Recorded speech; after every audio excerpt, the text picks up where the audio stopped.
Hello, everyone.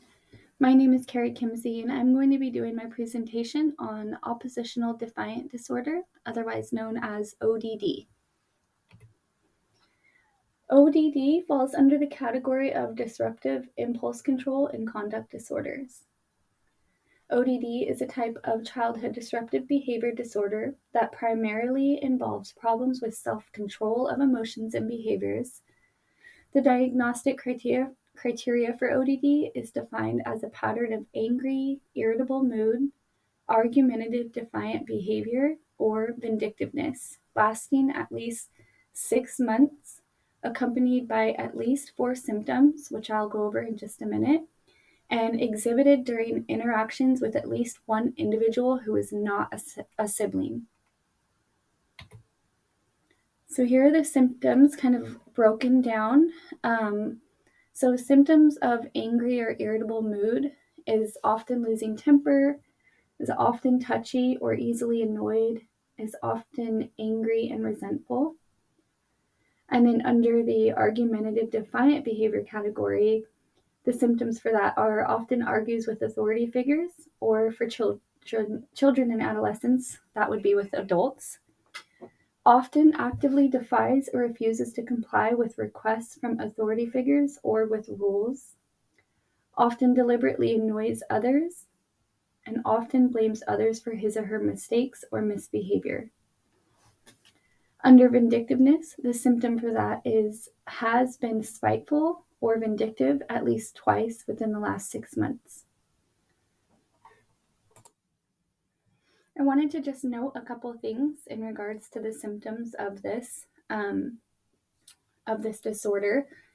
Oppositional defiant disorder tends to have its first onset in childhood or adolescence. In fact, it's very rare for ODD to first emerge in adulthood. And ODD is more common in boys and men than girls and women. And another thing is, many of these behaviors associated with oppositional defiant disorder increase in frequency during the preschool period and in adolescence. So it is especially critical during these developmental periods that the frequency and intensity of these behaviors be evaluated against normative levels before it is decided that they are symptoms of oppositional defiant disorder.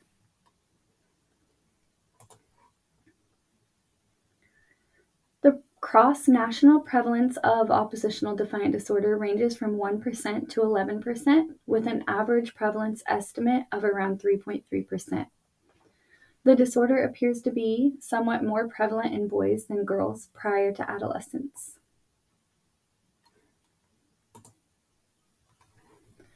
Children and adolescents with oppositional defiant disorder are at an increased risk for a number of problems and adjustments as adults, including functional impairments, so having problems in relationships with family, peers, and romantic partners, lower educational attainment, and more workplace stress.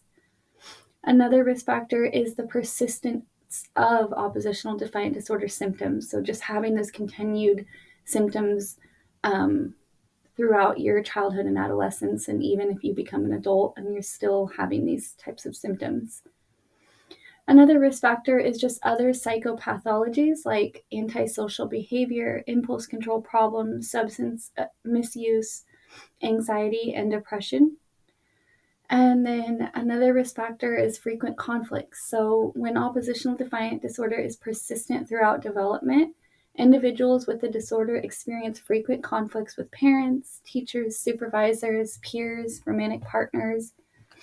And these problems often result in significant impairments in the individual's emotional, social, academic, and occupational adjustment. Some interesting information I learned about ODD is that it is, like I said, more prevalent in males. The majority of children and teens who have ODD have at least one other mental health condition. Some examples of that include ADHD, anxiety disorders, including OCD, learning differences, mood disorders such as depression, and impulse control disorders. About 30% of children with ODD develop a more serious behavior called conduct disorder. And most children outgrow ODD with proper treatment and support. It is not common for individuals with oppositional defiant disorder to show symptoms only at home and only with certain family members, or only in school, or only with certain teachers. So it can really be an isolated type of, the symptoms could be very isolated, and maybe one person may never see the symptoms, but one person always sees the symptoms, and that's common. Individuals who show enough symptoms to meet the diagnostic threshold, even if it's only at home. So you can consider diagnosing someone if the symptoms are only displayed in a certain environment. Individuals with this disorder typically do not regard themselves as angry or oppositional or defiant. Instead, they can often justify their behavior as a response to an unreasonable demand or circumstance.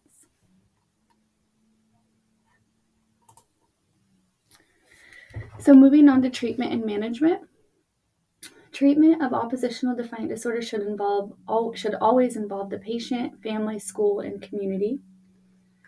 Treatment modalities include parent management, which is based on the principles of social learning theory and is the main treatment for oppositional behaviors. Another treatment or management is school-based interventions, which may include education and specific tools for the teacher to improve behaviors in the classroom, and also to learn techniques to prevent oppositional behavior or the escalation of such behavior, and to learn other methods that help the individual be successful in the classroom environment. And then the last two treatment or management options would be individual child therapy and or family therapy. So to date, researchers are unable to identify one exact cause for the development of oppositional defiant disorder. However, extensive studies have shown that this disorder is most likely a combination of biological, genetic, and environmental factors.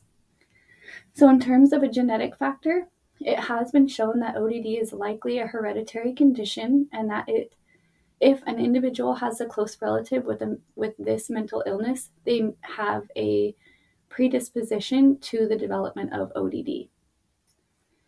In terms of physical factor, the presence of oppositional defiant disorder is often associated with changes in the neurotransmitters in the brain. Higher or lower levels of neurotransmitters can cause sudden changes in mood and thinking processes due to the impaired transmission of nerve impulses. These chemical changes are what cause some of the symptoms of ODD, like irritability, no fear in punishment, and engagement in hostile behaviors. In terms of environmental factors at home and school play a crucial role in the development of oppositional defiant disorder.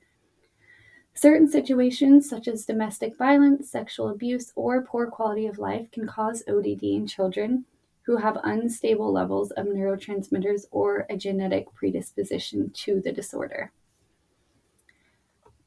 So some other factors that can increase the likelihood of developing ODD are dysfunctional home life, repeated exposure to violence, family history of mental illness, family history of substance abuse, lack of parental involvement,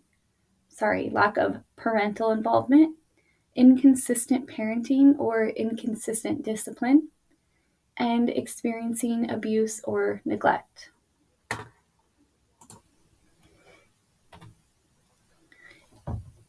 Here is my reference page, and I just wanted to close with saying a fact within my family is my youngest son was actually diagnosed with ODD at the age of 3. He is 9 now and thriving. So we were able to take some tools through parent management training and individual therapy and family therapy. And with the support of my family and therapist, we were able to support my son through these symptoms and through school. And he is doing well now, and and getting through the things he needs to get through in a healthy way. And so I wanted to share that just to I guess, in some way reduce a stigma around it and just be open to sharing my story as a parent with a child that had been diagnosed with ODD. So I hope that my whole presentation is helpful, and I look forward to looking at everyone else's. Thanks.